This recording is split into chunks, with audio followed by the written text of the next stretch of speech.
Tá bom. Bom, pessoal, hoje nós vamos ter uma apresentação a ser feita pelo Roberto Mattiello sobre a Capela Sistina antes de Michelangelo. Já está aí colocado o slide inicial. Roberto, você está com a palavra. Manda Legal, bala. obrigado. Você está gravando, Wagner? Já estou gravando.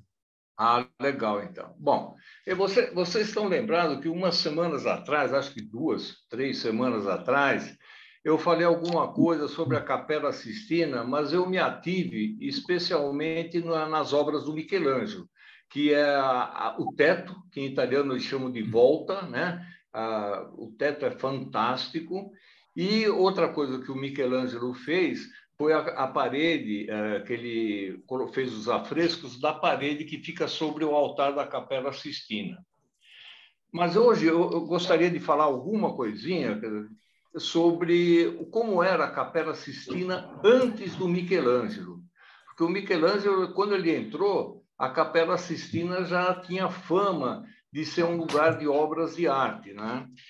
Muitos pintores da época do Renascimento italiano, pintores principais do Renascimento italiano, já tinham feito afrescos, tinham decorado as paredes laterais, tanto a parede norte quanto a parede sul da Capela Sistina. Então, hoje eu vou falar alguma coisinha referente a esses afrescos, tá? Vamos para o próximo, Wagner. Bom, esse slide mostra... Claro que depois que o Wagner entregar a apresentação, para quem quiser enxergar melhor, ver os detalhes, o melhor mesmo é assistir isso no computador, né? Então, aparecem as imagens maiores e a gente consegue enxergar melhor os detalhes. Mas nesses slides aí, aparece a Capela Sistina, tal como ela era vista no século XV, né? Que quando ela foi construída. Então, é um desenho, uma pintura, uma imagem de como era a Capela Sistina.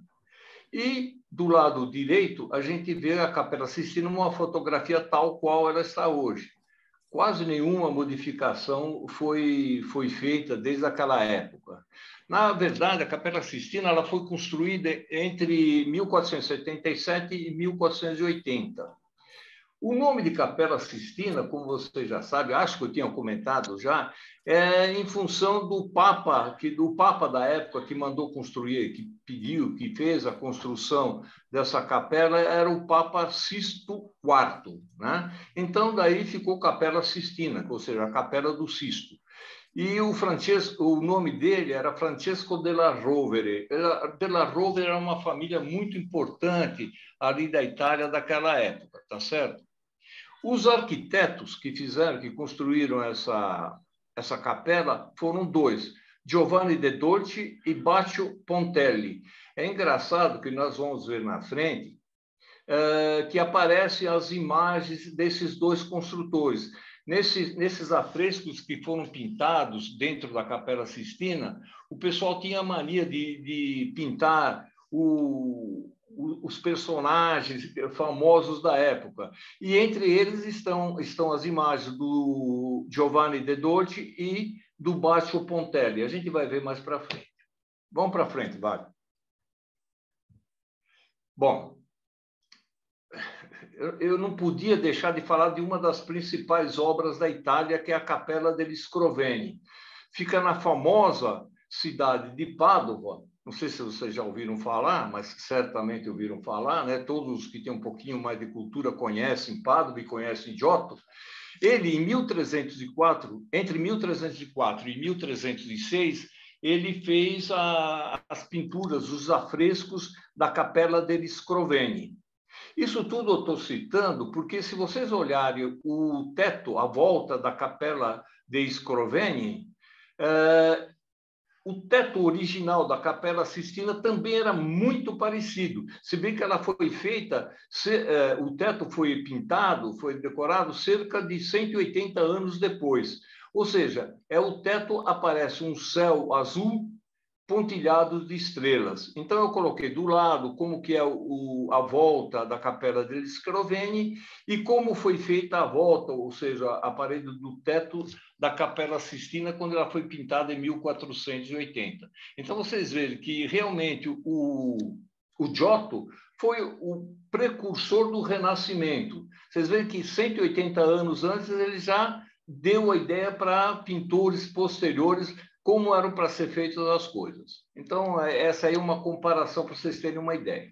Vamos para o próximo, por favor. Bom, essa imagem, como do primeiro slide, é a imagem da Capela Sistina tal qual ela era antes dos afrescos do Michelangelo. Se nós olharmos aí, a gente vê que nas paredes laterais, tanto na parede norte quanto na parede sul, a capela está decorada com os afrescos. Os afrescos, num dos lados, eles mostram cenas da vida de Moisés. E do outro lado, cenas da vida de Jesus. Há um paralelo entre a vida desses dois personagens bíblicos. E nessa capela foi mostrado, nesses afrescos, foram mostradas situações da vida desses dois personagens, de um lado de Jesus e do outro de Moisés. Eu queria só fazer um comentário que todos que já visitaram a Capela Sistina têm mais ou menos ideia desses afrescos laterais. Mas, na parte de baixo, onde está essa seta inferior, atualmente aparecem uns tecidos. Então, abaixo desses afrescos, aparecem atualmente uns tecidos.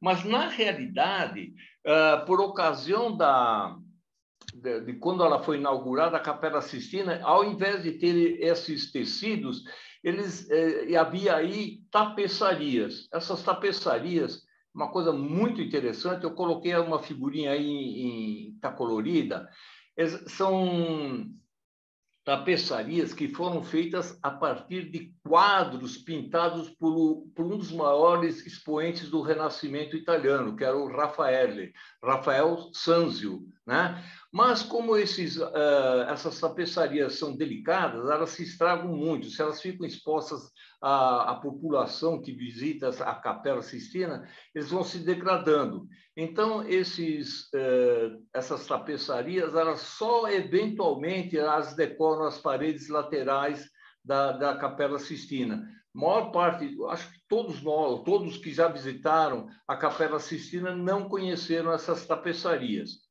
Quem estiver interessado em conhecê-las, pode visitar dentro dos museus do Vaticano, existem salas climatizadas que são adequadas à conservação dessas tapeçarias e lá elas podem ser vistas.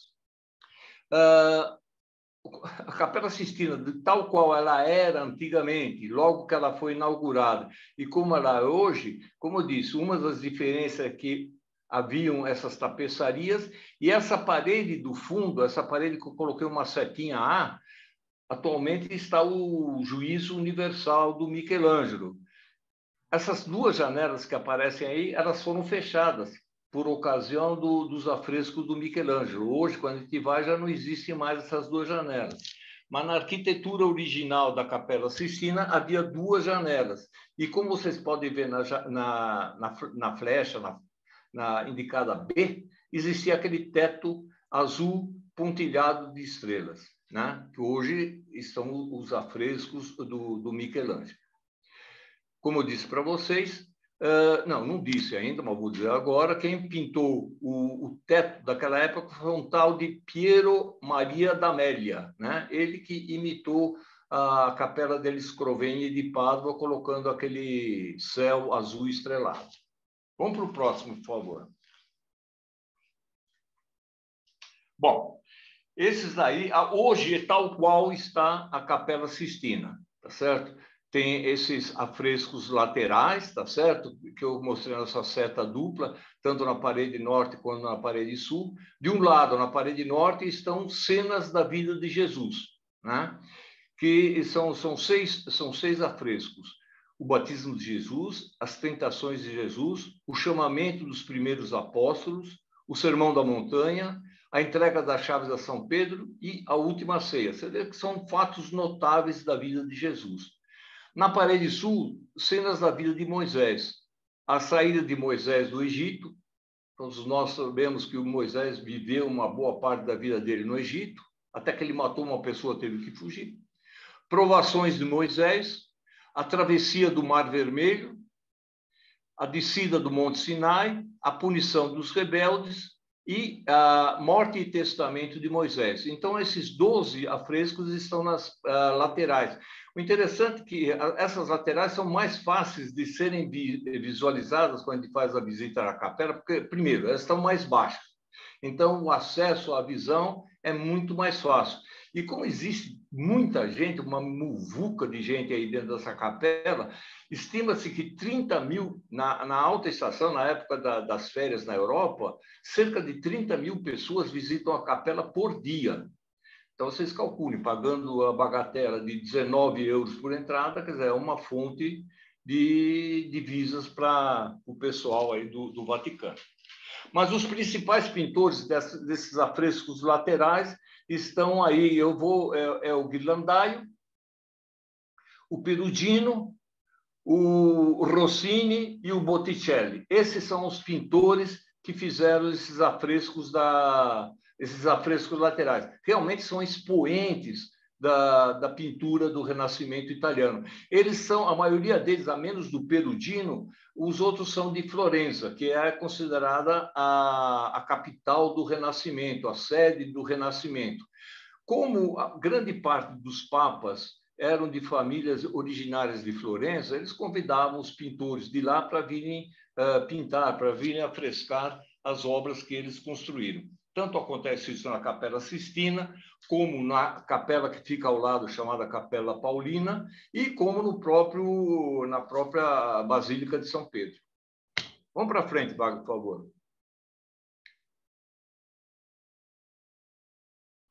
Bom, então eu vou tentar fazer mais ou menos rápido. Hoje eu vou tentar ser rápido, mas só para a gente ter uma ideia, porque a gente que visita lá, a gente vê, mas eu falo a gente, sou eu vi, quando eu visitei lá, eu olhava, achava bonito, tal, mas não entendia exatamente o que representavam esses afrescos, né? Então, aí a gente tem os afrescos, coloquei os afrescos e algumas coisas importantes dos afrescos. Esse primeiro foi pintado pelo Perugino. Perugia é uma cidade da Itália, né? Então, o Perugino, evidentemente, era o camarada de lá. E um dos auxiliares dele era um tal de Pinturicchio, né? O Perugino pintava os personagens principais e o Pinturicchio fazia, sei lá, as árvores, enfim, a visão de fundo, etc. e tal. Esse afresco chama-se o Batismo de Cristo.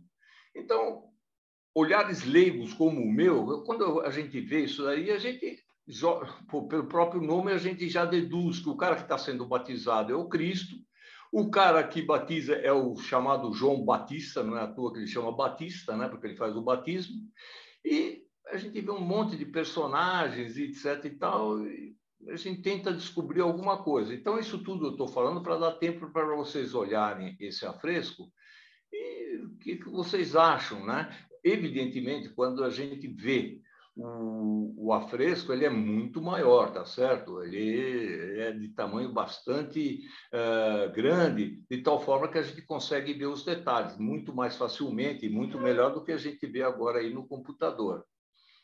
Uma das coisas que chama a atenção, pelo menos me chamou a atenção na época, porque aí existe uma série de coisas que a gente não, pelo menos eu, né, não conseguia entender exatamente. Uma das poucas coisas que eu entendi na época, né, e precisa saber um pouco de religião para saber, é que a gente olhando para esse afresco, esse quadro, eu vou chamar, a gente vê um negócio interessante. Bem numa linha vertical, no meio do quadro, a gente vê no alto a pessoa de Deus.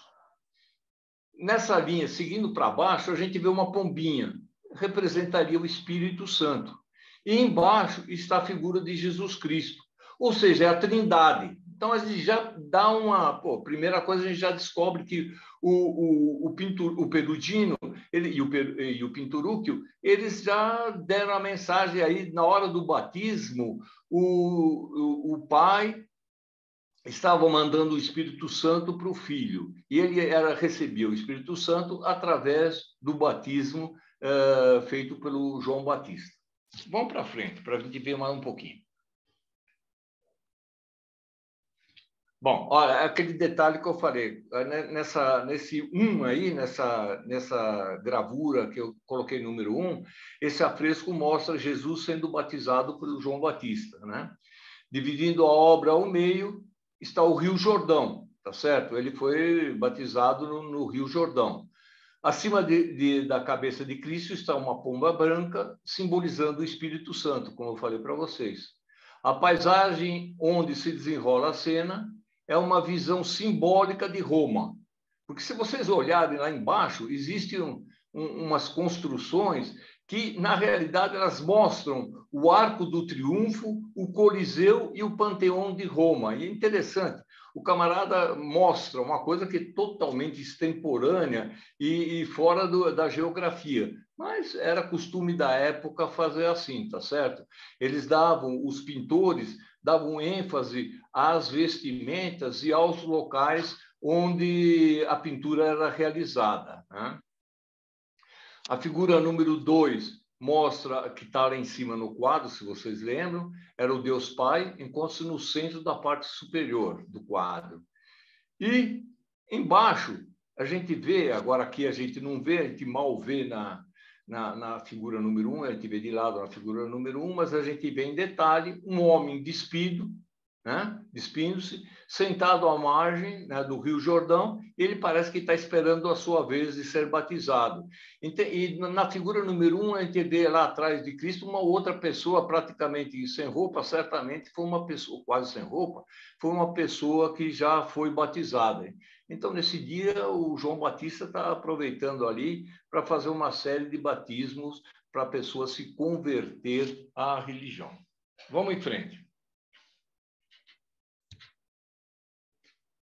Olha, esse quadro número 1, eu fiz uma divisão ao meio, né? Eu coloquei essa linha dividindo ao meio, né? É aquela tal ideia, né?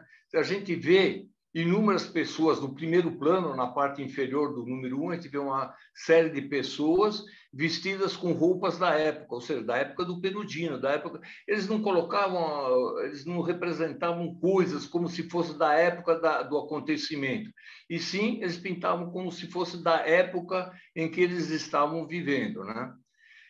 Ao fundo, em segundo plano, 2 episódios são retratados. A pregação, se a gente olhar a figura número 1 do lado direito e do lado esquerdo, a gente vê 2 episódios que são retratados. A pregação de Jesus, né, que está em detalhe aí na A, né, no quadrinho a letra A, e à direita, o sermão de São João Batista está à esquerda. Então, esses 2 detalhes que a gente mal vê quando a gente olha o quadro, assim, pelo menos nesse tamanho, a gente tem a ideia quando a gente já vê ele em detalhes e em tamanho maior. E vendo em loco, evidentemente, a coisa fica muito melhor.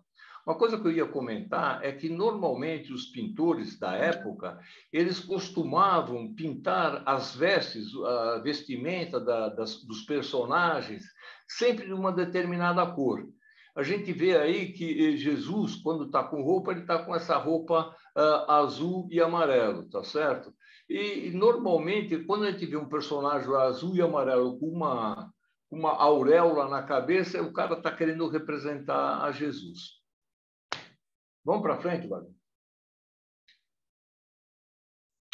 Bom, aqui é um outro quadro, também referente à vida de Jesus, que chama-se As Tentações de Cristo. Esse afresco foi feito pelo Sandro Botticelli. Botticelli realmente foi um dos grandes pintores do Renascimento, tá certo? Então, As Tentações de Cristo. A gente olhando, quando eu falo a gente, sou eu, tá?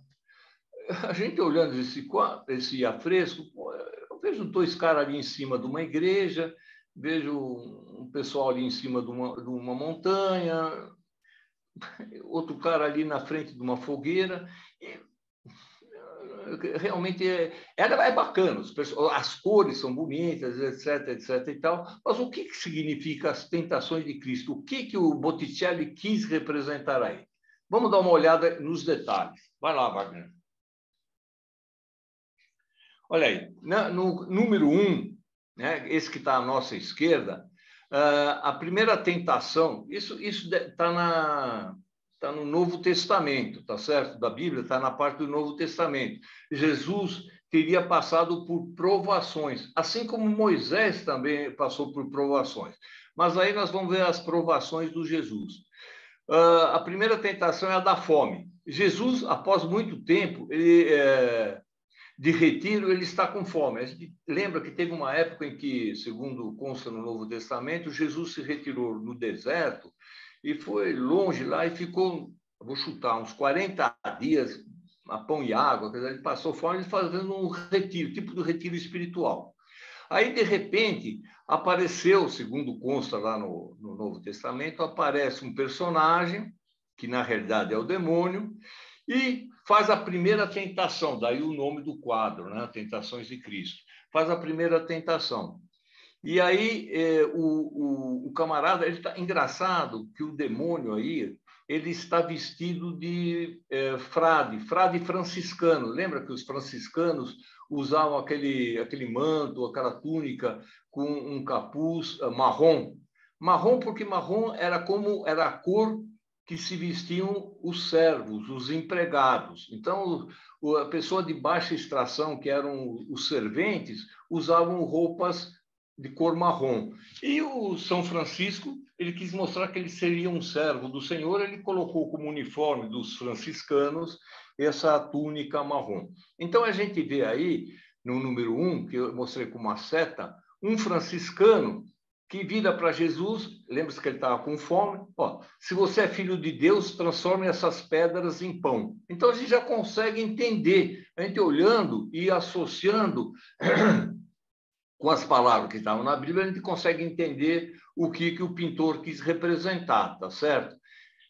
Então, aí essa era a primeira tentação. Imagina, o cara com fome, chega um outro camarada e fala, se você realmente é Jesus, transforma essas pedras em pão, pô. E aí o Jesus teria respondido, não só de pão vive o homem, mas de cada palavra que sai da boca de Deus. Diga-se de passagem, para fazer esses slides, eu tive que dar uma consultada aí em algumas coisas aí da Bíblia, né? Porque eu mesmo não sabia desse detalhe, não lembrava desse detalhe. Como eu já falei para vocês, eu fui coroinha quando eu era pequeno, porque para jogar futebol perto da igreja, os padres exigiam que a gente fosse coroinha. Mas eu esqueci, né? Então eu tive que dar uma recordada. Bom, na figura número 2, mais uma vez, um personagem vestido com roupas de franciscano vira para Jesus, que eles estão no alto de uma igreja, parece, né? No segundo da prova, Satanás leva Jesus ao alto do templo e diz que ele se atira, pois se ele for Deus, os anjos não deixarão que ele se machuque. E aí Jesus teria respondido, de acordo com as escrituras, é proibido fazer tentações ao Senhor. Tá? É engraçado que o demônio está vestido, o diabo está vestido de franciscano, mas o pintor ele mostra umas asinhas lá atrás do Satanás, né? São as asas do Satanás. Vamos para a prova. Então, essa segunda tentação foi ele pedir para se jogar lá de cima, porque não ia acontecer nada, uma vez que ele seria o Deus, né? Mas ele não aceitou. Vamos para o próximo. Atenção, Wagner, para o próximo. Câmbio. Bom, a terceira tentação, foram 3 as tentações. A terceira tentação é a da sedução do poder. A gente vê aí nessa parte do afresco o demônio despencando lá e Jesus banindo o demônio. Essa é a terceira tentação, é a sedução do poder. O diabo tenta, pela última vez, minar a fé de Jesus, levando-o a uma montanha e mostrando-lhe todos os reinos da terra. Isso segundo a Bíblia lá, né? O Novo Testamento. Todas essas coisas te darei se prostrado me adorar, se você se prostrar e me adorar, né? Disse o demônio, mas Cristo afasta enquanto alguns anjos correm para servi-lo. Então, dá uma olhada nessa figura, né? Aí, nessa hora, o diabo, o demônio, é desmascarado. Repara que ele perde aquelas vestes de franciscano, né? E mostra o demônio com orelhas de burro, de cavalo, né? De muar, enfim, pés de galinha, enfim, mostra o demônio tal qual ele é. Ou seja, Jesus teria desmascarado o demônio. Nessa última cena, Botticelli revela a monstruosa imagem de Satã. De fato, Jesus desnuda-o na falésia, fazendo-o cair, enquanto a roupa do monge é abandonada e revela as suas verdadeiras feições: orelha de cavalo, corpo peludo, cauda, pés de galinha, etc., né? Ao lado de Cristo aparecem 3 anjos empenhados em pôr uma mesa com uma toalha branca, prontos para servir o Filho de Deus. Lembremos-nos que o Jesus, que tinha feito aquela quarentena lá no deserto, ele estava com fome. Então, teria terminado as provações de Jesus e os anjos estariam servindo a refeição para o Jesus. E o demônio teria sido desmascarado. Então, a gente vê, quando a gente vê o afresco assim, de uma maneira geral, a gente não entende. Mas a hora que a gente vai pegando as partes, né, a gente compreende melhor o que o pintor quis demonstrar. A gente tem que lembrar o seguinte: muitas vezes o pessoal critica os cristãos, ou principalmente os católicos, de se afeiçoarem às imagens, de adorarem imagens. Eu, pessoalmente, não acredito muito nisso. Na realidade, por exemplo, essas pinturas foram feitas por volta de 1500. 1500 o pessoal não sabia ler. O pessoal, a escrita não era de conhecimento geral, a escrita só algumas pessoas sabiam ler. A grande maioria era analfabeta. Então, uma maneira da igreja ensinar as pessoas era através de quadros. É que nem a gente ensina criança com o livro de criança cheio de figura e pouco texto. É a mesma coisa que acontecia naquela época. É só lembrar que o nosso querido amigo Gutenberg, ele criou a imprensa por volta de 1440, ou seja, fazia cerca de 50, 60 anos que existia a imprensa. Então, o pessoal ainda não tinha sido divulgado o conhecimento para a maioria das pessoas lerem. Então, a maneira deles aprenderem era através de quadros, através de figuras, e as pessoas com um pouco mais de cultura, no caso, os padres, os frades, enfim, o pessoal um pouco mais letrado, explicar para a pessoa o que tinha acontecido. Então, eu acho que não é bem questão de idolatria, é mais questão de pedagogia. Essa é uma opinião pessoal, né? Vai em frente, Wagner. Bom, aí estão alguns detalhes desse afresco. Esse detalhe número 1 é detalhe do sacrifício feito por um leproso que foi curado por Jesus. Isso aí eu tive que pesquisar para descobrir, porque eu jamais iria adivinhar. Mas aí aparece uma pessoa que teria sido leprosa e que estaria fazendo um sacrifício, agradecendo o milagre que teria sido feito por Jesus, que teria curado o leproso. A gente vê na figura número 2 o detalhe da paisagem. Então, repare mais uma vez, a arquitetura, mais próximo aparece um arco, parece o Arco de Constantino, e mais ao fundo uma construção que também eram construções da época em que o afresco foi pintado. Interessante, nesse detalhe número 3, está Botticelli. O Botticelli, ele se pintou, eles não assinavam a obra, eles não assinavam o afresco. Então, uma maneira deles se imortalizarem era se autorretratarem.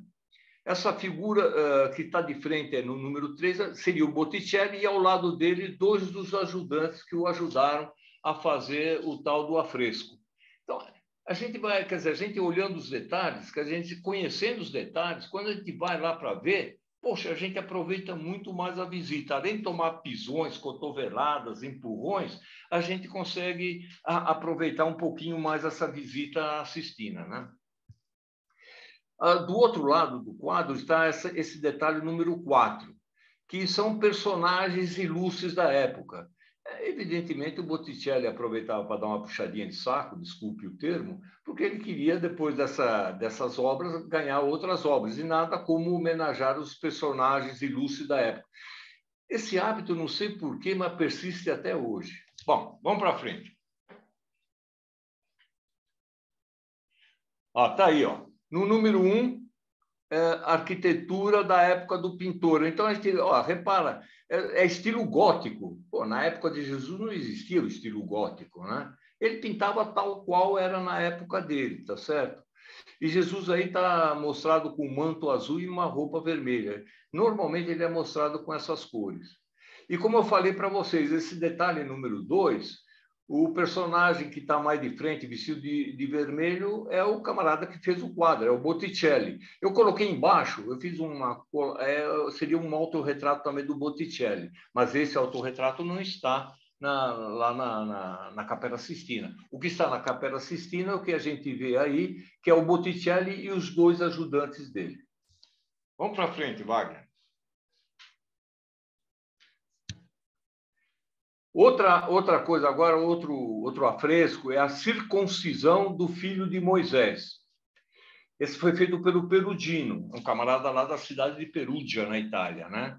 Então, a gente olha aí, a gente olha o afresco, a gente acha bacana para burro. Mais uma vez, a gente vê aí o Jesus vestido a caráter, né? Com aquelas cores que normalmente ele é representado. A gente vê que esse quadro, basicamente, está dividido em 2 partes. E essas 2 partes estão divididas por um anjo. A parte esquerda, que está Jesus, aparece o Moisés, de um lado, né? O anjo parece que está falando para o Moisés dar um tempo aí, ficar parado. E do outro lado, o Moisés está contemplando o filho dele sendo circuncisado, desculpe. Evidentemente, aqui, a gente vê o quadro em tamanho pequeno, é outra coisa ver ao vivo em cores, ver lá. Lá a gente consegue ver com maiores detalhes. Mas eu peguei algumas partes desse afresco aí nos slides posteriores para a gente dar uma olhada e dar uma falada em cima. Vai em frente, Wagner, por favor. Olha aí, ó. Esse é a parte inferior do afresco. No primeiro plano, bem de frente para a gente, está a família de Moisés que parte em direção ao Egito. Vamos lembrar que inicialmente Moisés, nós já vimos há muito tempo atrás, eu falei sobre a travessia, a saída do Moisés do Egito. Mas o Moisés, ele era jovem, ele estava lá no Egito e ele teve que sair, nós vamos ver na frente por que ele teve que sair, e depois ele voltou novamente para o Egito. Né? No primeiro plano, a família de Moisés que parte em direção ao Egito. O líder de Israel, que no caso é o Moisés, né? Como nos demais afrescos da Capela Sistina, veste uma túnica amarela e um manto verde. Então, sempre que a gente vê um camarada vestido de brasileiro, verde e amarelo, né? A gente já sabe que é o Moisés. Então, Moisés é verde e amarelo. Tem um personagem que é só verde, mas aí é palmeirense, né? Aí é questão de bom gosto. Mas nesse caso aí é verde e amarelo. Bom, na esquerda, da nossa esquerda, né? Com um cajado, Moisés recebe o pedido do anjo para que faça a circuncisão de seu filho, Eliezer. Ou seja, para mostrar que realmente ele pertencia ele era o judeu, então ele deveria também fazer a circuncisão de seu filho. Ele tinha fugido, então lá não era hábito de circuncidar as pessoas. Mas como ele estava para voltar, então o anjo pede, olha, se você vai voltar, você tem que fazer a circuncisão do teu filho. E à direita nossa, que a gente está vendo aí uma seta, o Moisés com o cajado, repara o Moisés de verde e amarelo, em pé, né? Escorado com o cajado no seu ombro. Moisés acompanha sua esposa Sípora, eu não sei como é que pronuncia, se é Sípora, acho que é assim, que está fazendo a circuncisão de seu filho. Então, ele está acompanhando a circuncisão, quer dizer, o pedido do anjo está sendo atendido. Vamos em frente, Wagner.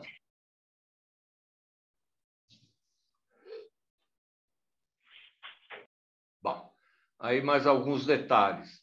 no quadrinho número 1, no centro do afresco, sob uma rocha, Moisés, mais uma vez Moisés com aquela roupa dele, com sua habitual roupa amarela e verde, se despede do seu sogro, Jetro, da terra de Midian, onde se refugiou. Lembrando que quando Moisés fugiu do Egito, né, ele se refugiou nessa terra de Midian, e ele foi trabalhar, aparentemente, como pastor na família de Jetro. E ele acabou casando com a filha do Jetro. Na figura número 2, a gente vê o detalhe da circuncisão do Eliezer, né?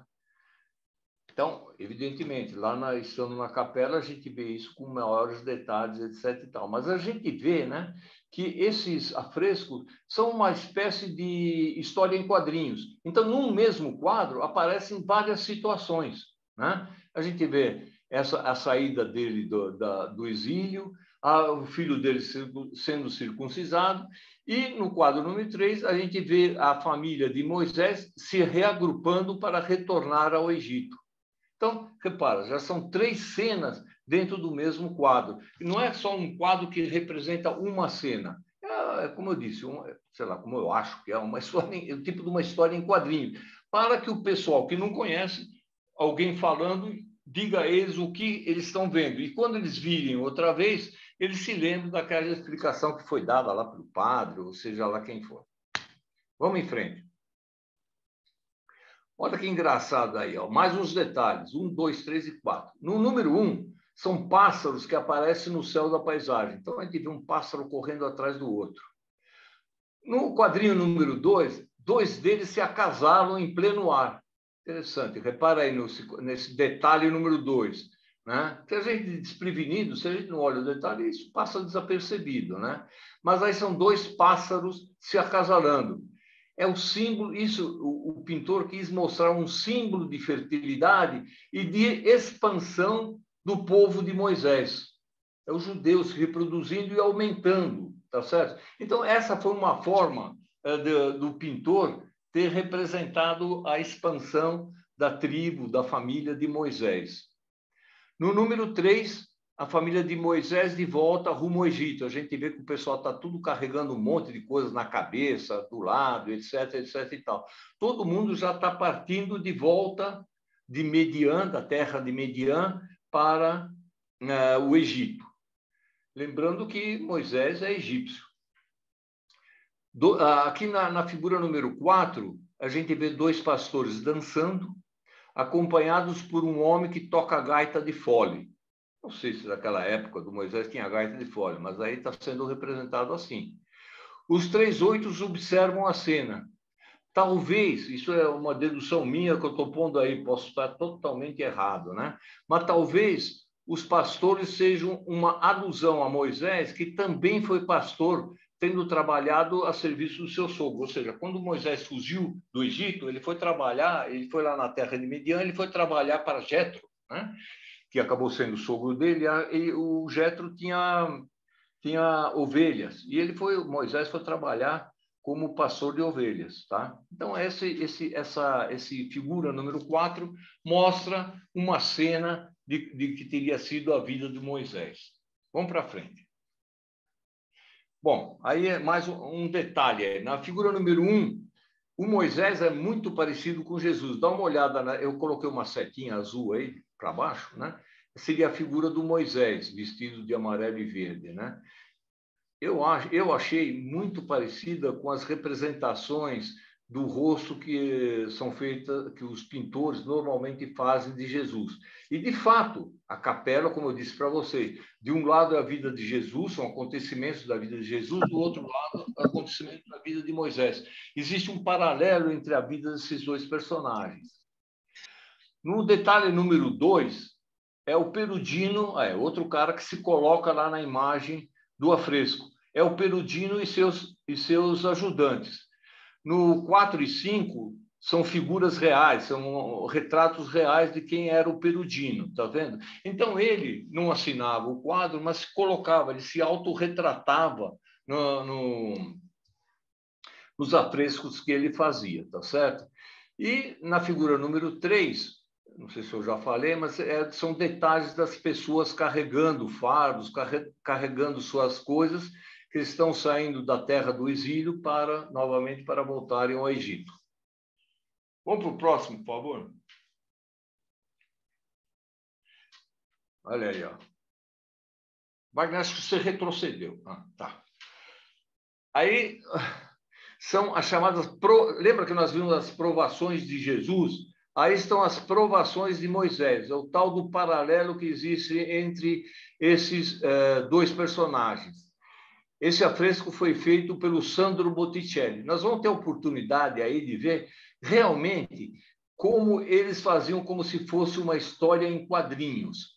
Olhem bem para esse detalhe. A gente vê aí, se a gente reparar, a gente vê que o Moisés, lembre-se, roupa amarela e verde, olha aí como a roupa amarela e verde aparece em vários pontos desse afresco. Então, realmente são detalhes da vida do Moisés. Então, foram as provações que o Moisés passou durante a vida dele, que foi retratado aí, que foi mostrado aí pelo Botticelli. Vamos para frente, Wagner. Olha aí, bom, aí eu coloquei uma série de setas, parece uma guerra de índio, né? Mas é mais para ajudar a ilustrar aquilo que eu queria mostrar, né? As provações de Moisés. Se a gente olhar o que está mostrado na seta número 1, na frente da seta número 1, Moisés mata um egípcio que havia atacado uma judia. Então, por que Moisés teve que fugir do Egito? Porque ele cometeu um assassinato. Ele matou um camarada que tinha mexido com uma moça, tinha molestado uma moça, né? Essa moça era judia. O Moisés tomou as dores dela e acabou matando o personagem. Na seta número 2, a gente vê aquela mulher que foi atacada, ela está sendo uma outra mulher judia, ela é acudida por uma mulher judia, ou seja, a moça que tinha sido atacada é acolhida por uma outra senhora que era uma senhora judia. Então, repara, parece realmente uma história contada por etapas. O Moisés matando o camarada que mexeu com a moça fugindo, e na figura número 3, a gente vê o Moisés fugindo para a terra de Midian. Repara como realmente é uma história em quadrinhos, é um grande quadro que mostra uma sequência, no caso aí da vida de Moisés. Na seta número 4, está representado o Moisés brigando com pastores. Cara briguento, né, cara? Esses pastores, eles impediam que a filha do sacerdote Jetro de pegar água para dar para o seu rebanho. Então, o camarada lá queria água só para ele, e o Moisés lá tomou a dor do pessoal que queria pegar água e acabou brigando com o camarada que impedia que fosse dada água ao rebanho. Já na seta número 5, repara que isso tudo está no mesmo pedacinho do afresco. É o Moisés dando água ao rebanho. Isso mostra, né, quais foram as atitudes do Moisés. Quer dizer, Moisés dando água ao rebanho é uma alusão ao Moisés conduzindo o seu povo, ou seja, alimentando, dando de beber ao seu povo. Então, realmente, esses afrescos são fantásticos, foram feitos por artistas muito bons, tanto na pintura quanto na idealização dos afrescos, né? Pelo menos eu acho assim. Vai em frente, Wagner. Continuando a nossa novela aqui, a gente vê na figura número 6, embaixo, né? A seta número 6 está na parte direita, embaixo, Moisés ajuda duas mulheres e assim conquista a confiança do sacerdote e ele foi admitido como pastor. Aquilo que eu falei para você. Depois que ele fugiu, ele ajudou as moças a cuidar do rebanho. O dono do rebanho convocou o Moisés para trabalhar para ele, e não só o Moisés foi trabalhador desse sujeito, como ele também foi genro do camarada, porque ele acabou casando com a filha dele. Na seta número 7, a gente vê um camarada tirando o sapato. É Moisés tirando os calçados para percorrer o caminho que o leva a Jeová. Então, deve ter algum motivo, eu realmente confesso, não sei porquê, mas para se apresentar perante Jeová, a pessoa tinha que se descalçar. Não só se descalçar, como também tirar o manto. Repara aí na figura número 8. O Moisés não aparece de branco, de verde e amarelo, ele só aparece de verde. Ele teve que tirar o manto. Ele não só tirou o sapato, como ele tirou o manto, e ele, na figura número 8, ele começa a conversar com Jeová. E tem bom resultado, e lhe é permitido voltar para o Egito. Ou seja, ele pediu, falou, pô, estou cansado de ficar aqui, etc. e tal, posso voltar? E aí o Jeová teria permitido o retorno do Moisés e todo o seu povo, que eles pudessem voltar ao Egito. Na seta número 9, aparece outra vez o Moisés com a família retornando para o Egito. Então, esse afresco é um afresco típico que mostra uma série de fases da vida do Moisés. Não é só um acontecimento, são vários acontecimentos que são representados no mesmo afresco. O próximo, Wagner, por favor.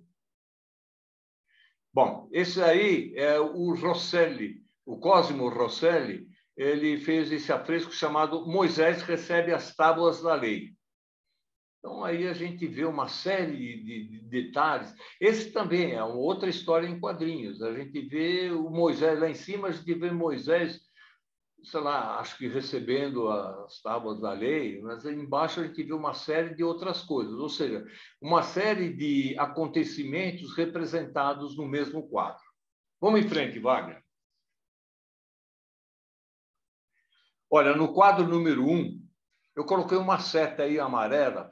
No quadro número 1 está Moisés, com sua túnica amarelo-ouro, repara que ele está sem um manto, está ajoelhado no Monte Sinai, com as mãos estendidas em direção a Deus e seus anjos, visto numa nuvem luminosa. Ele está recebendo as tais tábuas da lei, né? Então, essa é a representação de Moisés recebendo as tábuas da lei.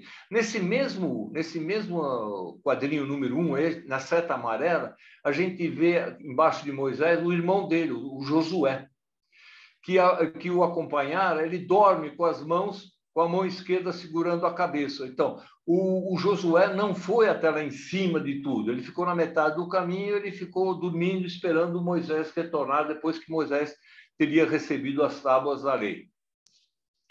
Embaixo está o quadrinho número 2, Moisés, usando o manto verde sobre sua túnica. Repara, ele já não está mais na presença de Jeová, então ele voltou a ter sapato, o calçado, e voltou a ter o manto verde, né?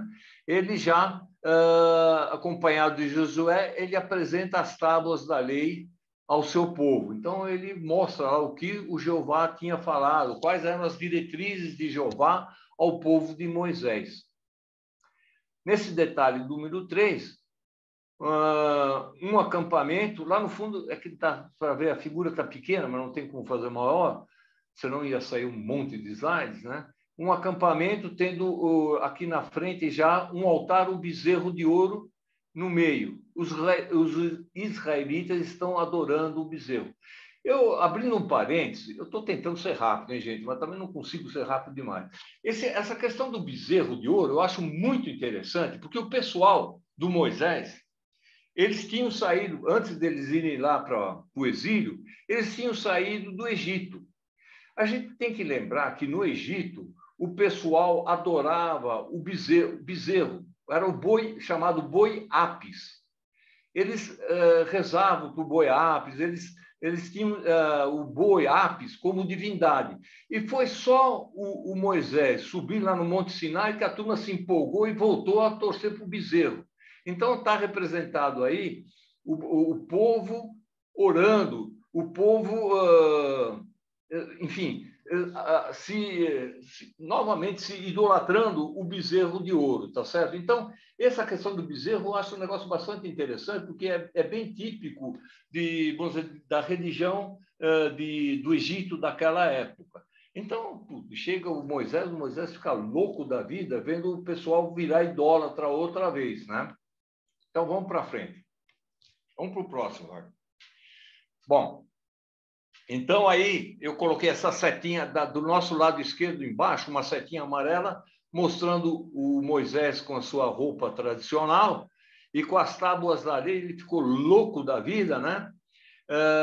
Ele fica encolerizado e com o que ele pega as tábuas da lei e quebra o tal bezerro de ouro. Ele destrói o bezerro de ouro. Ele dá bronca em todo mundo que teria voltado a ser idólatra. Então, essa é uma outra cena.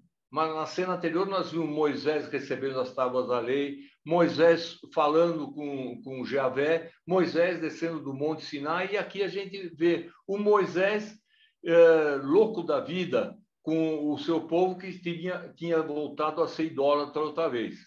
Vamos para o próximo, Wagner. Bom, aí eu fiz questão de fazer uma ampliação de algumas figuras desse afresco, porque a gente vendo de longe, a gente não vê os detalhes dos personagens. Mas, por exemplo, eu ampliei esse detalhe para a gente ver a perfeição com que o Rosselli tinha representado os personagens, né? Essa figura aí mostra detalhe do afresco do Moisés recebendo as tábuas da lei.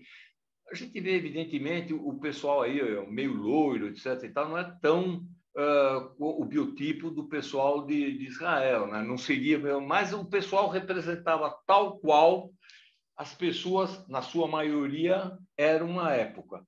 E eu coloquei aí uma figurinha do Cosimo Rosselli, que foi o autor desse afresco. Vamos para o próximo, por favor. Essa é a Última Ceia. A gente está acostumado com a Última Ceia do Leonardo da Vinci, que ele pintou lá em Milão, né? Mas o nosso querido Rosselli também pintou uma Última Ceia. E essa Última Ceia está lá na Capela Sistina. Quem teve oportunidade já viu esse afresco ali numa das paredes, na parede norte da Capela Sistina. Então, a gente vê aí, grosso modo, uma mesa. Essa mesa é engraçada, não é que nem a mesa do Da Vinci. Essa mesa é uma mesa em forma de ferradura. A gente vê Jesus no meio, ladeado pelos apóstolos, e na frente do Jesus, um outro personagem. A gente vê atrás da mesa, no alto, 3 quadros. Nós vamos ver o que representam esses 3 quadros. E a gente vê os personagens que estão na lateral desse afresco. Acho eu que seriam personagens que teriam servido à ceia. Eu não sei. Tá? Vamos ver para frente os detalhes. No quadrinho número 1, a mesa tem forma de ferradura, isso que eu tinha falado para você, com Jesus no centro e os apóstolos ao lado. Jesus, aí está pequeno, está bem diminuto, mas ele está com o pão e o vinho. O vinho é o único cálice que aparece na mesa. Repara como a mesa não aparece servida, o pessoal não está comendo e bebendo. Só tem um cálice e um pão. E ambos estão na mão de Jesus. O interessante é que Judas está de costa com a auréola escura. Todo mundo, tanto Jesus quanto os apóstolos, têm a auréola brilhante, clara, né? Enquanto que o personagem que está na frente dele tem uma auréola escura. É uma maneira que o camarada mostrou o Judas que teria sido o traidor, né? Na frente da mesa estão os apetrechos para a lavagem dos pés. Só para vocês lembrarem, antes da ceia, o Jesus, para mostrar a humildade, ele lavou os pés de todos os apóstolos. Até hoje, na Igreja Católica, na véspera da Páscoa, existe o tal da missa do lava-pés. É para lembrar a humildade que teve Jesus, apesar dele ser Deus, segundo a tradição religiosa cristã, né? Apesar de ser Deus, segundo essa tradição, ele teria feito a lavagem dos pés dos seus discípulos, ou seja, ele teria mostrado que ele era humilde, ele mostrou a sua humildade lavando os pés das pessoas, como se fosse um simples servo, né? Já na figura número 2, na frente da mesa, um cão. A gente vai ver, eu tentei aumentar depois, mas acreditem, por enquanto, que na frente da mesa tem um cão e um gato. Eles estão brigando. Cara, eu fiz uma interpretação que é minha, não sei se é verdade ou não, mas seria a luta do bem contra o mal. Tanto o bem seria representado pelo Jesus e os apóstolos, e o mal seria representado pelo Judas. Essa é uma interpretação minha, tá? Nos cantos em frente à mesa estão 4 personagens com roupa da época da pintura. Como eu disse para vocês, eles eram retratados tal e qual se vestiam à época em que o pintor realizou a obra. Vamos para frente, Wagner.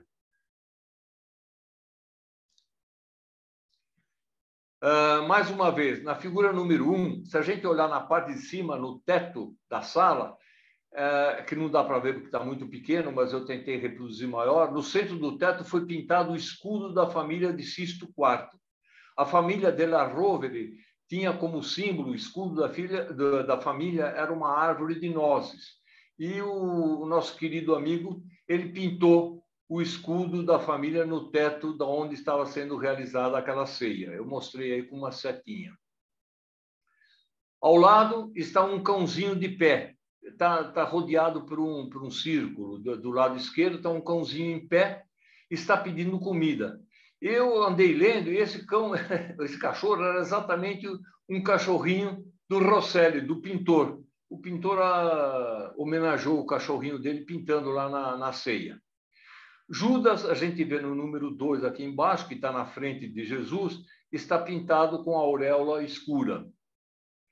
Atrás do Jesus e dos apóstolos foram colocados 3 quadros representando ocorrências que ocorreram após a ceia. A gente sabe que depois da ceia, houveram, a gente vai ver daqui a pouco, alguns acontecimentos antes de Jesus ser preso, tá certo? E estão representados aí na Santa Ceia 3 imagens que representam os acontecimentos posteriores. A oração no Horto de Getsemane é uma das representações, a outra é a captura de Jesus, e a outra é a crucificação de Jesus, Dimas, que era o bom ladrão, e eu não me lembro o nome, já disse, acho que é Luís, o ladrão que não se arrependeu, né? Então, nós vamos ver com mais detalhes essas representações. Vai para frente, Wagner. Os quadros que estão representados atrás, né, as figuras que estão representadas atrás da Santa Ceia, a número 1 é Jesus orando. Enquanto os apóstolos dormiam, segundo consta lá no Novo Testamento, Jesus ficou rezando. Ele sabia que segundo consta, ele sabia que ele iria morrer. Na representação número 2, está Judas traindo Jesus. Ou seja, a gente sabe, pelas Escrituras, né, que Judas teria, para indicar quem era Jesus aos soldados romanos, Judas estaria beijando Jesus. Falou, Jesus é aquele cara que eu vou beijar. Então, é o tal beijo da traição de Judas. Embaixo, nessa mesma figura, na figura número 2, está Pedro, que, segundo consta, ele teria cortado a orelha de um dos soldados romanos, tá certo? Ele não se conformou com a captura de Jesus e Pedro teria uma faca e com essa faca teria cortado a orelha de um dos soldados. E aí, nessa figura número 2, estaria essa representação. E, finalmente, na figura número 3, né, já representa a crucificação de Jesus, Dimas, de um lado, e o ladrão que não se arrependeu do outro lado. Tá? Vamos para o próximo, por favor. Essa é um quadro bem emblemático, é a entrega das chaves a São Pedro. Segundo consta, Pedro foi foi o primeiro Papa, segundo consta, e ele representaria Jesus aqui na Terra, né? Então, ele teria as chaves do reino dos céus e do reino da terra, ou seja, quem quisesse entrar para o reino dos cristãos, ele, seguindo a doutrina de Cristo, Pedro faria com que a pessoa virasse cristão. Então, o Perugino mostrou nesse quadro essa imagem, Jesus, que está de pé, entregando a Pedro, que está de joelhos, as chaves do paraíso, vamos dizer assim, e da parte terrestre. Está mostrando o poder dos papas, na realidade, né? O poder do Papa vem de uma entrega das chaves da religião feita por Cristo a Pedro. Na parte do fundo, a gente vê um edifício, a gente vai ver na frente, e a gente vê um pessoal. Esse quadro mostra bem a perspectiva, como já era bem conhecida nessa época do Renascimento. A gente vê a linha de fuga, né, que está lá na porta desse templo que está mostrado aí. Né? Vamos para os próximos, por favor, Wagner. Atenção, Wagner, despertador. Bom, então aí, figuras, eu coloquei várias figuras. A figura número 1, né? E está aparecendo aí um círculo amarelo em volta de um personagem que eu coloquei maior na figura número 2. Esse cara é o Perugino. Como eu falei para você, os caras tinham o hábito de se pintar nos afrescos que eles faziam. Esse é um autorretrato do Perugino. O nome do Perugino era Pietro Vanucci, né? Ele se mostra aí como um dos personagens que estão atrás de São Pedro. No número 3, que eu esqueci de colocar o número, está a entrega das chaves, né? De Jesus entregando as chaves a Pedro. A gente vê no número 4, coloquei uma seta em azul aí.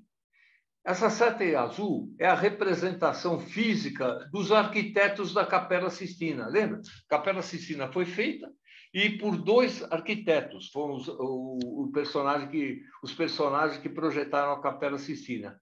Um chamava-se Giovanni Dolce, e o outro Baccio Pontelli. E ele representou... O Perugino representou esses personagens também atrás de São Pedro. Então, esses 6 e 7 são as figuras dos arquitetos da Capela Sistina.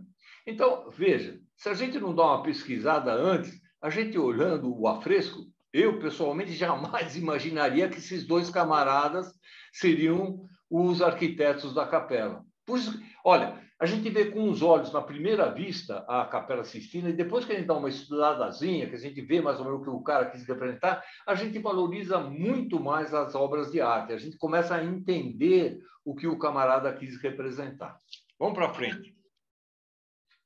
Outra vez aí a visão geral do afresco, né? Jesus entrega as 2 chaves a Pedro, uma de ouro e outra de bronze, simbolizam o poder temporal e o poder espiritual, que é dado por Jesus aos papas. Quer dizer, no caso aí, o primeiro papa, que foi Pedro. Uma coisa que eu achei interessante, mas não sei a explicação, eu não encontrei, Jesus e os 2 apóstolos assinalados, que estão com um círculo verde, dá para ver pouco, mas é um círculo verde, tanto em cima de Jesus quanto de 2 apóstolos, eles estão apoiados em uma perna, e apenas uma perna, estando a outra na ponta dos pés. Eu achei esquisito isso aí, eu não encontrei, não sei por que está assim, se foi coincidência ou se o nosso querido amigo quis representar, quis dizer alguma coisa. Isso fica para a lição de casa, quem quiser fazer a lição de casa vai descobrir por que Jesus e os 2 apóstolos estão com um pé na ponta dos pés. Embaixo, na figura número 2, o templo, que eu falei que é um templo muito interessante, está representado o Templo de Salomão. Segundo a Bíblia, o Templo de Salomão teria a cúpula feita de ouro. Então, o nosso querido Perugino, ele quis representar o templo com a cúpula de ouro. O templo central tem uma cúpula dourada e é octogonal. E ele é ladeado por 2 arcos representando o Templo de Salomão.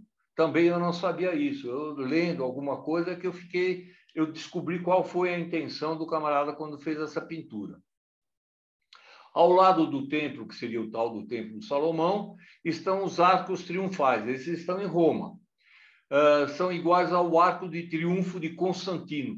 Constantino é muito badalado nessas pinturas que estão em Roma. Por quê? Constantino foi imperador romano que proclamou o Édito de Milão, onde ele legalizou o cristianismo do Império Romano. Até então, 340 e qualquer coisa depois de Cristo, o cristianismo não era aceito pelo Império Romano.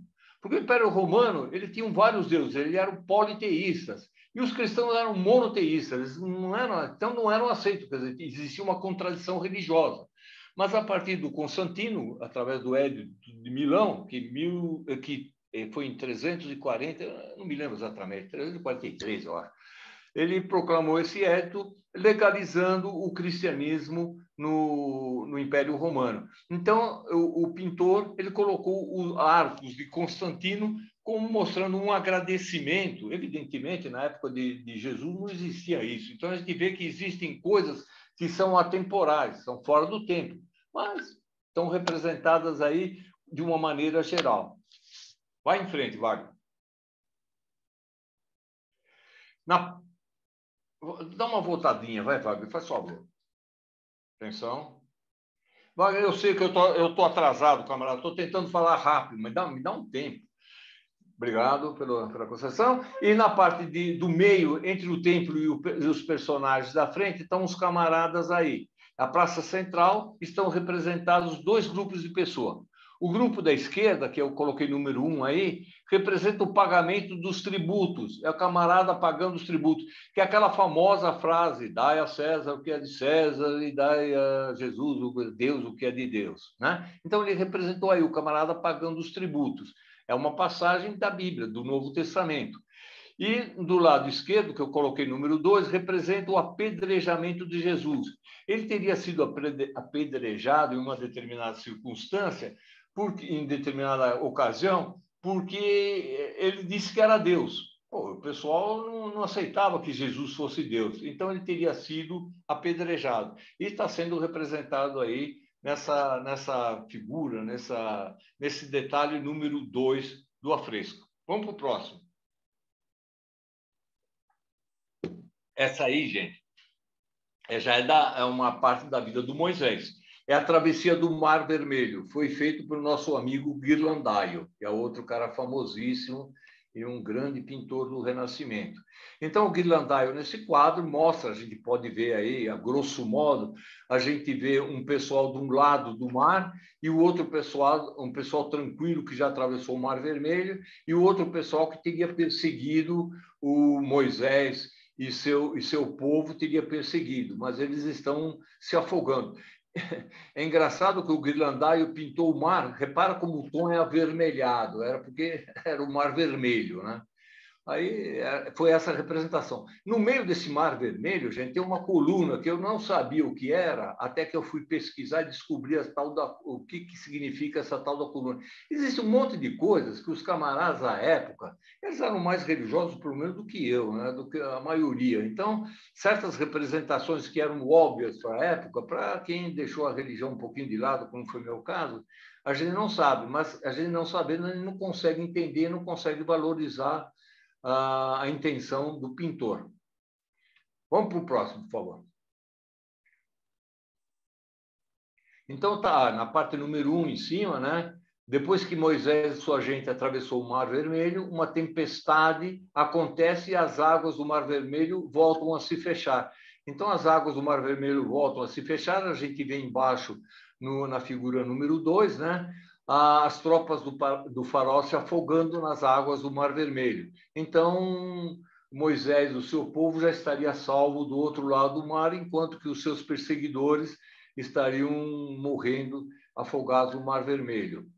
Eu coloquei número 3, teria sido a imagem do faraó que teria perseguido Moisés, né? Ele está montado num cavalo. E na parte do baixo eu coloquei um retrato do Domênico Ghirlandaio. Eu estava pesquisando para ver se eu achava Ghirlandaio nesse quadro, mas eu nessa representação eu não achei. Então eu para homenageá-lo, eu coloquei ele aí representado. Essa é a figura do Ghirlandaio. Vamos para frente, Wagner. Alguns detalhes daquele afresco. No número 1 está Moisés pedindo ao faraó a libertação dos israelitas. A gente lembra que naquela época os israelitas estavam sendo escravizados e estavam construindo uma cidade lá no delta do Nilo, né? Aí Moisés resolveu sair da terra. Quando eles estavam sendo escravizados, resolveu sair da terra. Ele foi pedir permissão ao faraó, mas o faraó falou: não, enquanto vocês não terminarem o trabalho de vocês não estão livres. Então, Moisés resolveu sair, fugir do Egito, levando o povo dele. E a gente vê aí na figura número 2, Moisés com a famosa roupa verde e amarelo. Esse amarelo parece meio avermelhado, mas é amarelo, né? Eles estão de uma margem já salvos, enquanto que na outra margem estão os egípcios que os perseguiram se afogando. A gente vê, eu coloquei aí o detalhe A, o Mar Vermelho é pintado com uma cor vermelha. No número 2, na frente do exército, há uma coluna que paira sobre as águas.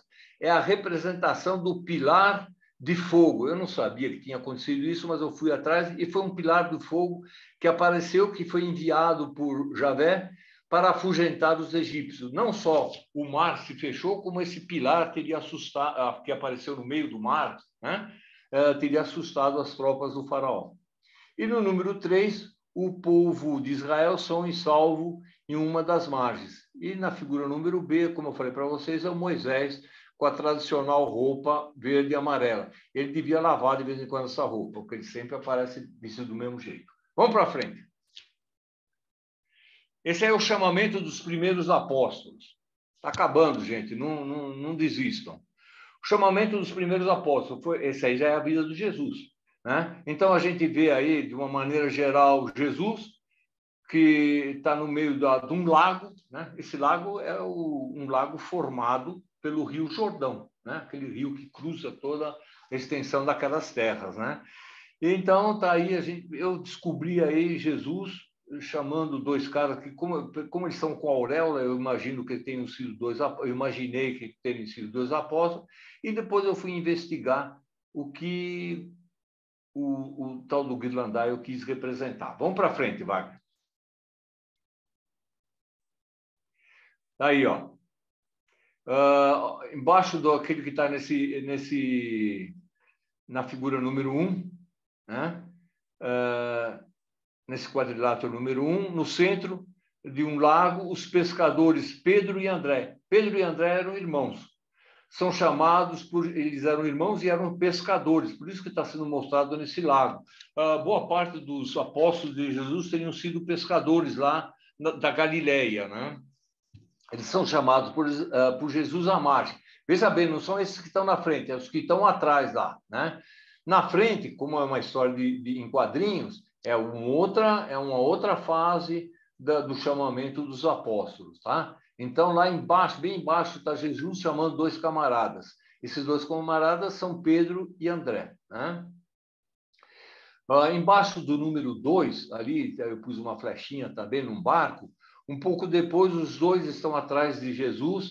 Olha, na margem ali tem uma seta.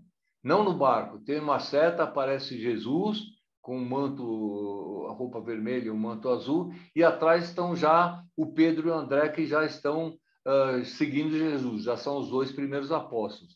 Mas né, embaixo do 2, um pouco depois, os dois estão atrás de Jesus, né? Que da margem oposta chama para si Tiago e João, que estão consertando as redes do barco do seu pai Zebedeu. Então, também outros pescadores, que no caso eram Tiago e João, estariam sendo chamados para seguir o Jesus. Em primeiro plano, bem aqui na frente, em cima da figura número 3, do quadrilátero número 3, nesse primeiro plano, estão Pedro e André, né? Já vestido com as cores que lhes são típicas, amarelo ou laranja para Pedro e verde para André, né? Eles estão ajoelhados diante de Jesus, que os abençoa solenemente. Tá? Então, esse é o chamamento, é o começo da formação dos 12 apóstolos, segundo esse afresco, dos 12 apóstolos de Jesus. Para o próximo, Wagner. Bom, então aí são detalhes, né? O detalhe número 1, Jesus, Pedro e André, né? observados pelos moradores do Mar da Galileia. O Mar da Galileia é chamado Mar da Galileia, mas na realidade é um lago formado pelo Rio Jordão, que desce lá do norte de Israel e vai em direção ao sul. E ele, à medida que ele vai andando, ele vai virando mais salgado, até que ele vira totalmente salgado, né? Que a gente sabe que... Bom, a gente sabe que ele é bem salgado, não importa. O grupo que a gente vê na figura número 2 é aquele que há maior número de personagens nessa representação, nesse afresco. É uma representação do grupo da comunidade fiorentina, ou seja, de Florença, em Roma. Existiam muitos florentinos em Roma e eles são homenageados nessa figura, mostrados todos juntos, observando o que Jesus estaria fazendo. No 3 estão os detalhes dos dois primeiros apóstolos, o Pedro e o André, né? E na figura número 3, vista panorâmica da região do lago conhecido como Mar da Galileia. Então, esse seria o tal do Mar da Galileia. É o lago, né, formado pelo Rio Jordão. Para o próximo, Wagner. Sermão da Montanha, do Cosimo Rosselli. A gente vê aí... Bom, a gente olha esse quadro, vocês reconhecem bem tudo que ele quis falar aí sobre o Sermão da Montanha. A gente vê um camarada em pé, que é Jesus, né? A gente já descobre por causa da cor da roupa, né? e ele está falando para um público, e esse é o tal do Sermão da Montanha. Mas vamos ver um pouco dos detalhes, o que o Cosimo Rosselli quis dizer aí. Vai para o próximo, Wagner.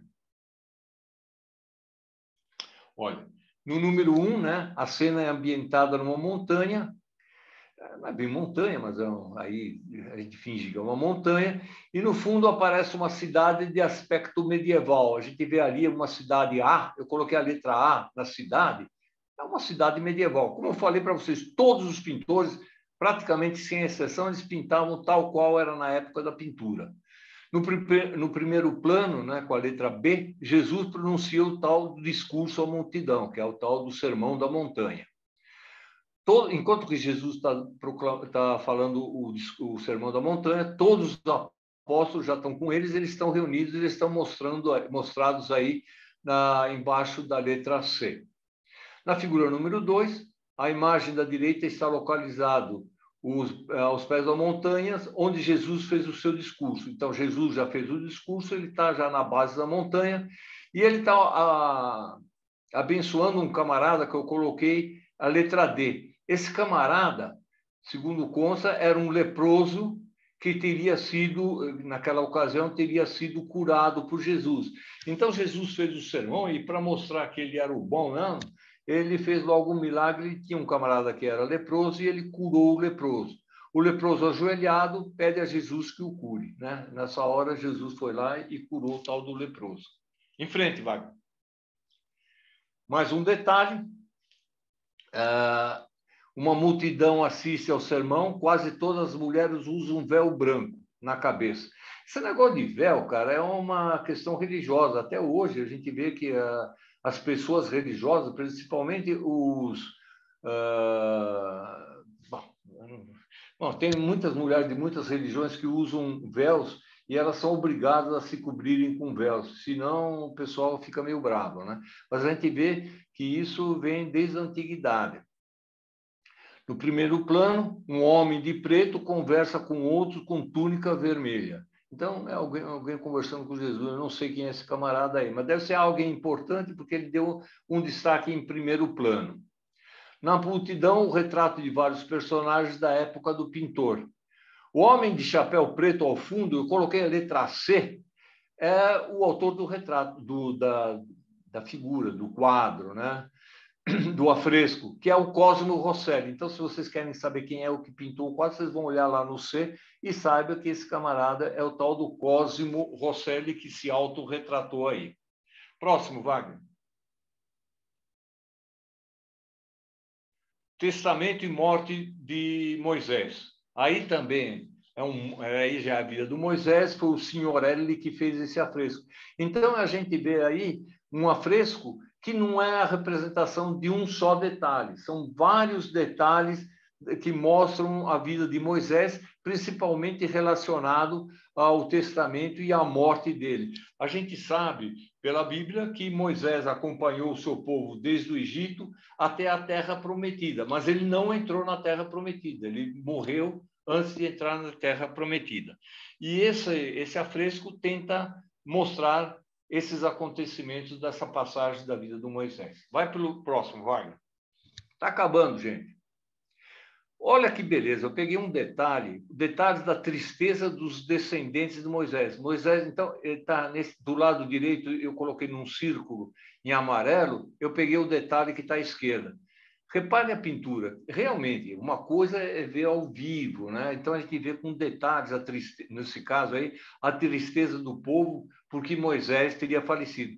Reparem, tanto o homem como as mulheres e a criança, elas estão com um semblante triste, exatamente porque Moisés teria falecido. Realmente, os pintores, esses afrescos são grandes, e os camaradas conseguem dar nuances muito realistas. Não existiam, evidentemente, máquinas fotográficas, então o camarada procurava retratar o mais exatamente possível como eram as pessoas na realidade, né? Então, aí ele está mostrando o ar de tristeza do povo de Moisés pela morte dele. Vai para o outro, Wagner. Bom, aí alguns detalhes que eu vou tentar passar rápido. No número, a gente vê o número 1, sentado num trono, Moisés lê as leis. Então, está mostrando a vida de Moisés, né? Lê as leis ditadas por Deus e seu povo escuta atentamente. Depois que ele quebrou as primeiras leis em cima do bezerro, ele foi lá, fez outra vez as leis, e ele foi lá, o povo já estava mais tranquilo, e ele leu as leis que deviam ser seguidas pelo povo de Moisés.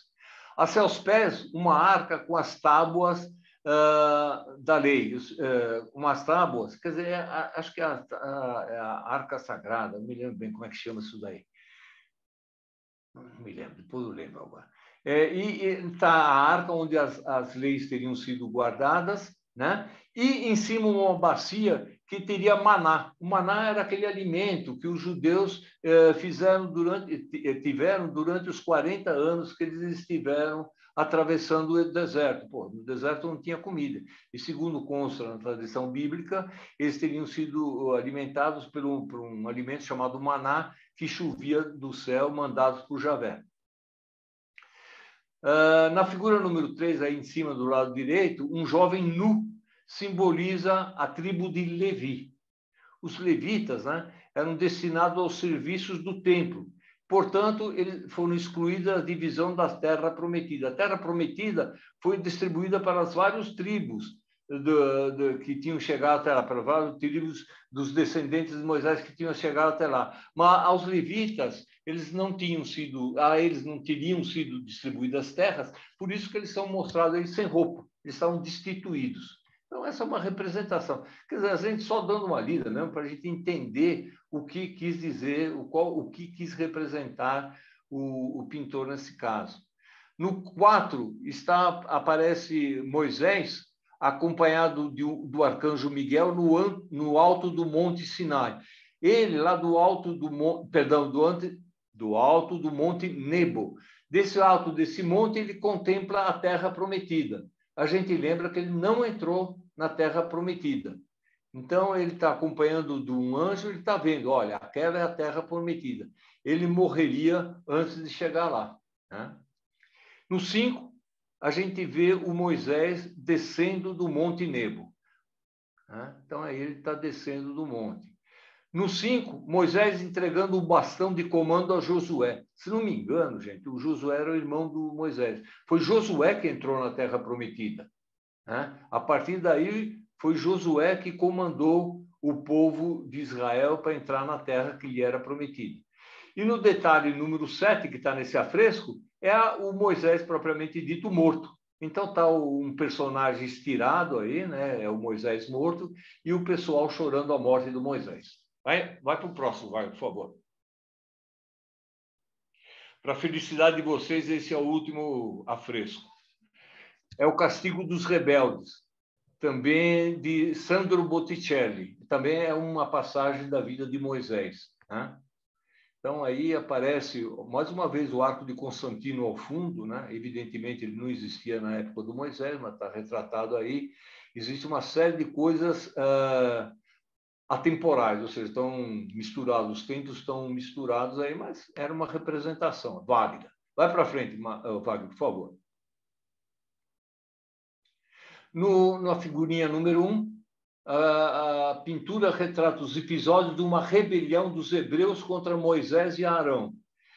Os rebeldes, na número 1, quiseram apedrejar Moisés após tornar-se desiludidos por suas provações da sua migração do Egito. Quer dizer, no Egito eles eram escravos, mas estavam relativamente bem. E eles passaram 40 anos no deserto. Teve uma hora que eles se rebelaram contra Moisés, e eles queriam apedrejar Moisés, né? A gente vê aí o Moisés querendo ser agredido pelo seu povo, mas tem um camarada lá que o está protegendo. É Josué, que se colocou na frente dos rebeldes para proteger Moisés. Pessoal, convido vocês a me pagarem uma passagem, eu vou junto, nós vamos lá para a Capela Sistina, eu explico em loco, isso aí dá para ver melhor, tá?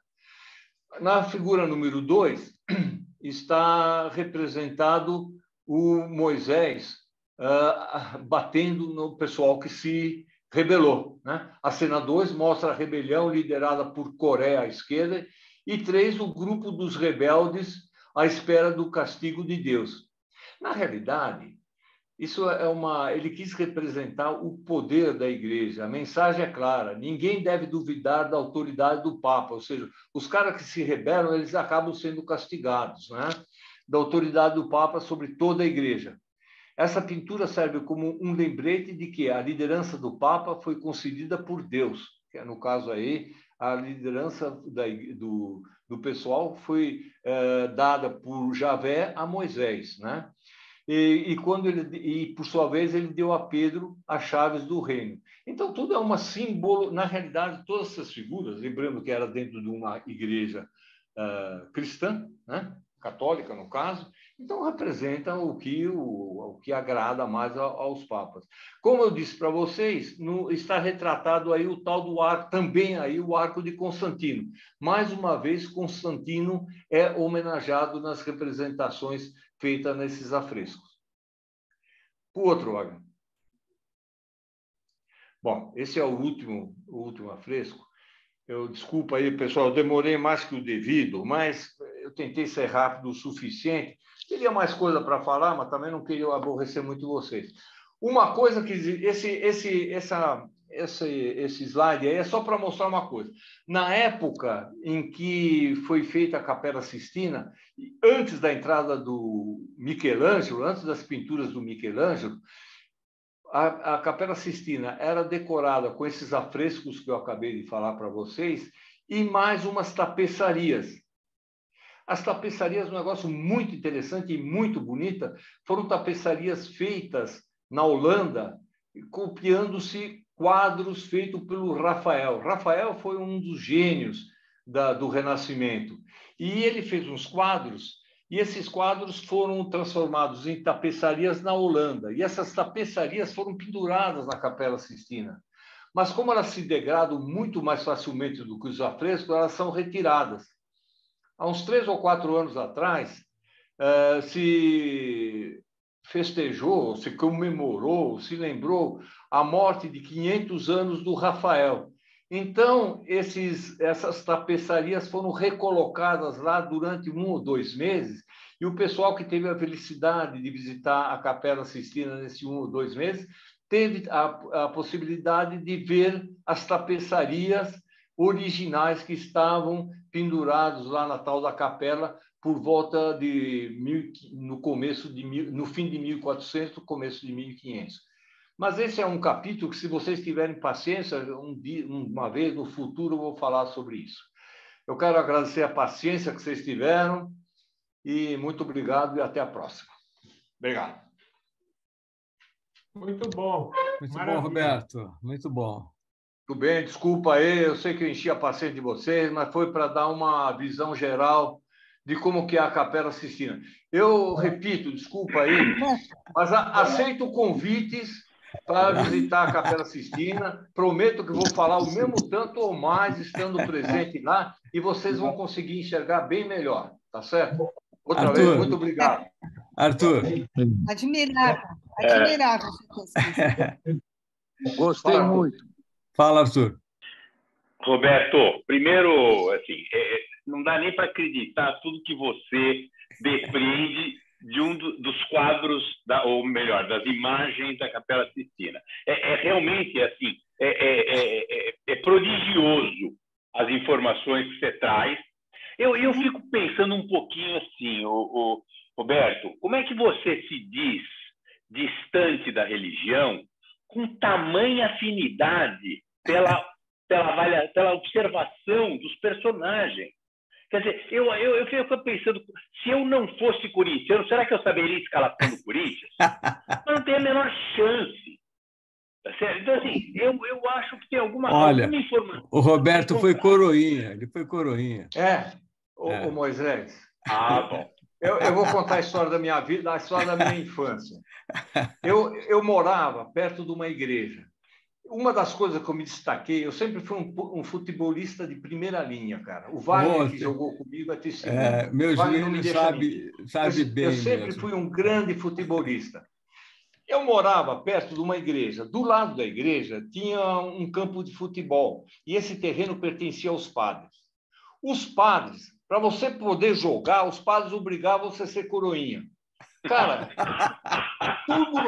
eu acabei sendo coroinha meio que forçado, cara. Aí aprendi alguma coisa da religião. Esse foi o início. Mas agora, para fazer essas coisas, alguma coisa eu lembro, evidentemente. Eu tive a pachorra, há muitos anos atrás, de ler a Bíblia completa, tanto o Velho Testamento, todos os livros do Velho Testamento, quanto o Novo Testamento. Mas é Muito evidente... bonita, né? Como é que é, Tuta? Eu falei que é bonita a Bíblia. Ah, legal, sem dúvida. Ó, e a Bíblia de Gutenberg foi o primeiro livro impresso, né? Bom, então eu li a Bíblia, então eu aprendi algumas coisas. Mas quando eu for fazer as apresentações, eu vejo os quadros e algumas coisas eu consigo interpretar de memória. Outras coisas eu dou uma pesquisada, porque teve muitas coisas que estão representadas lá, Moisés, ou desculpa, Arthur, que eu não sei o que está, então nem falei por ignorância mesmo. Então eu sei alguma coisa, mas não sei tudo, não, tá? E parabéns pelo seu conhecimento, pela sua memória prodigiosa. É obrigado, fantástico. Obrigado. Ó, mas invejável. você iria me elogiar muito mais se visse eu jogando futebol nos áureos tempos. Além do mais, eu fui um craque. Sem dúvida nenhuma. O Wagner sempre teve Ele dono era do goleiro. Se for falar, ele vai falar bobagem. Beck Então, de são duas fazenda. coisas que eu fui ver. Eu fui um grande jogador e um grande palmeirense, isso até hoje. Vamos lá, Parabéns, Ricardo. Roberto, excelente sua aula. Foi incrível, incrível. Eu nunca imaginei que tivesse tanto significado essas coisas todas. Obrigado, Tuta. Não que não Obrigado. tivesse, que fosse possível a gente descobrir tudo que está por aí.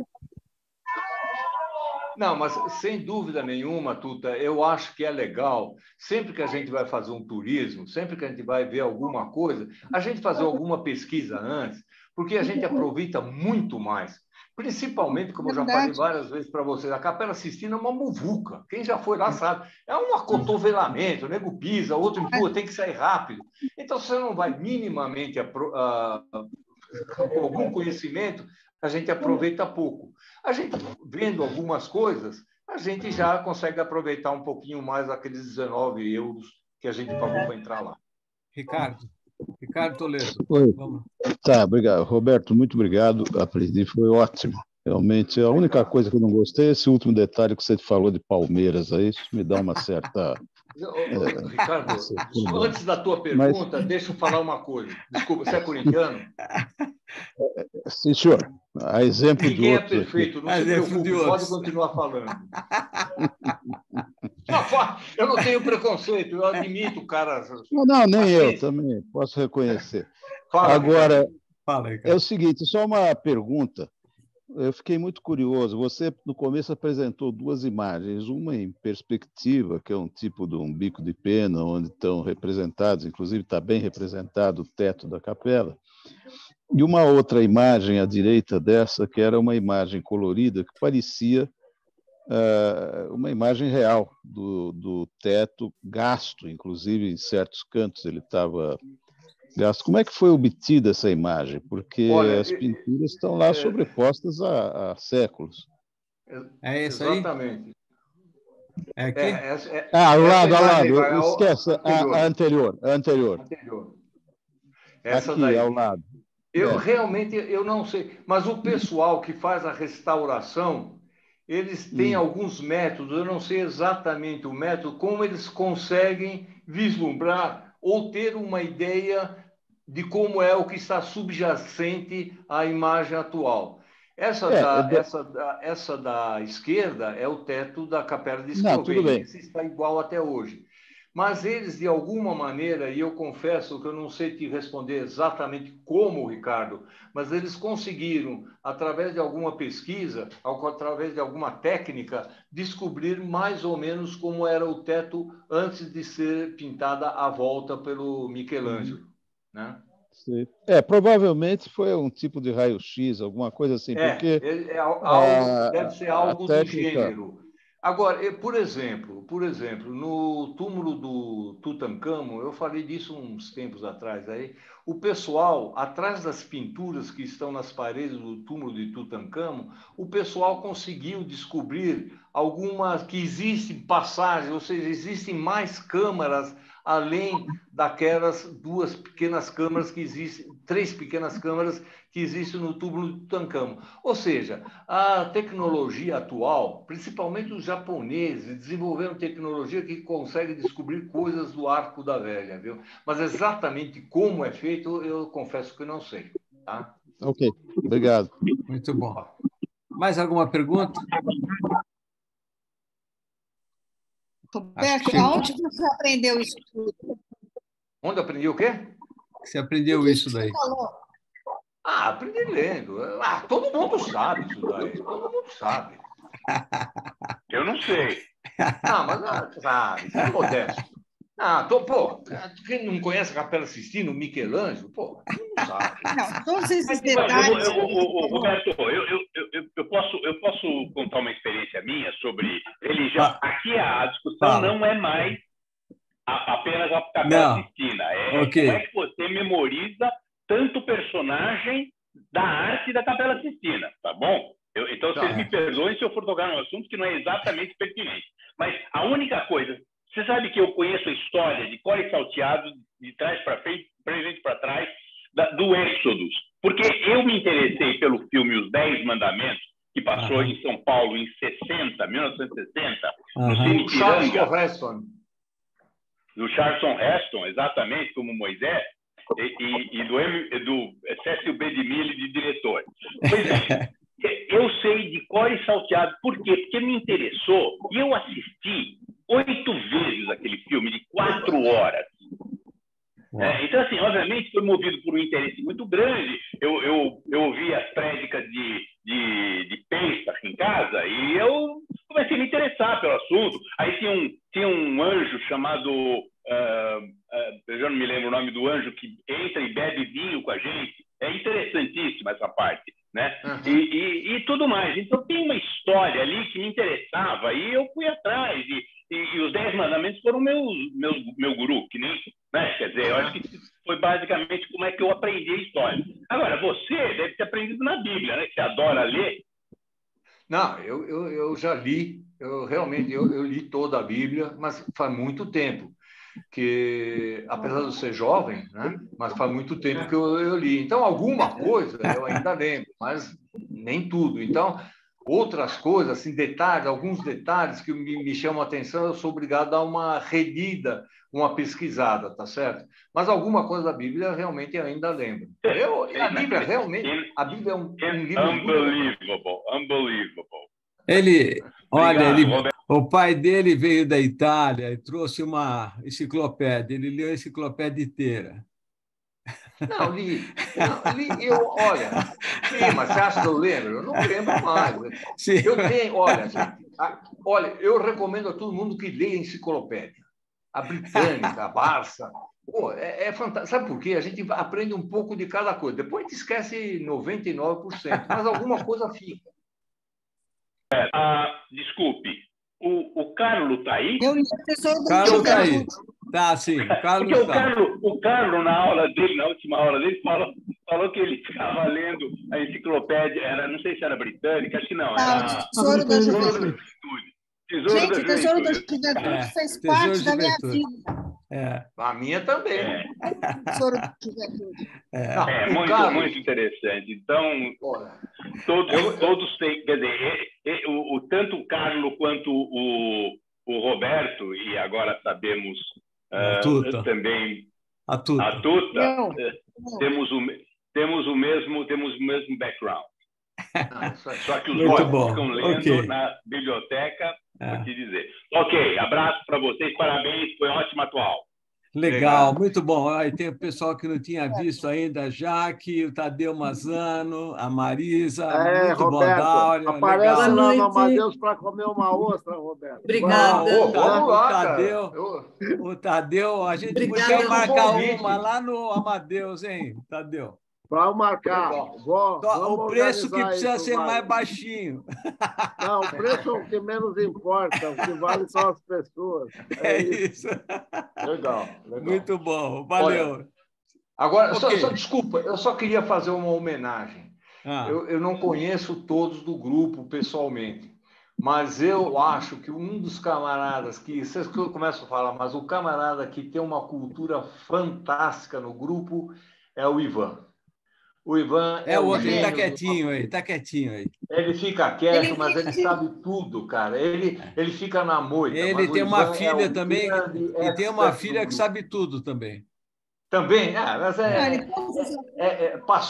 passou geneticamente. Muito bom. Obrigado pela citação aí, viu? Mas eu também gostava de ler enciclopédia. Eu acho que é uma... Não, então, é legal. O Ivan... Não tem mais agora, né? Eu li a Lelo.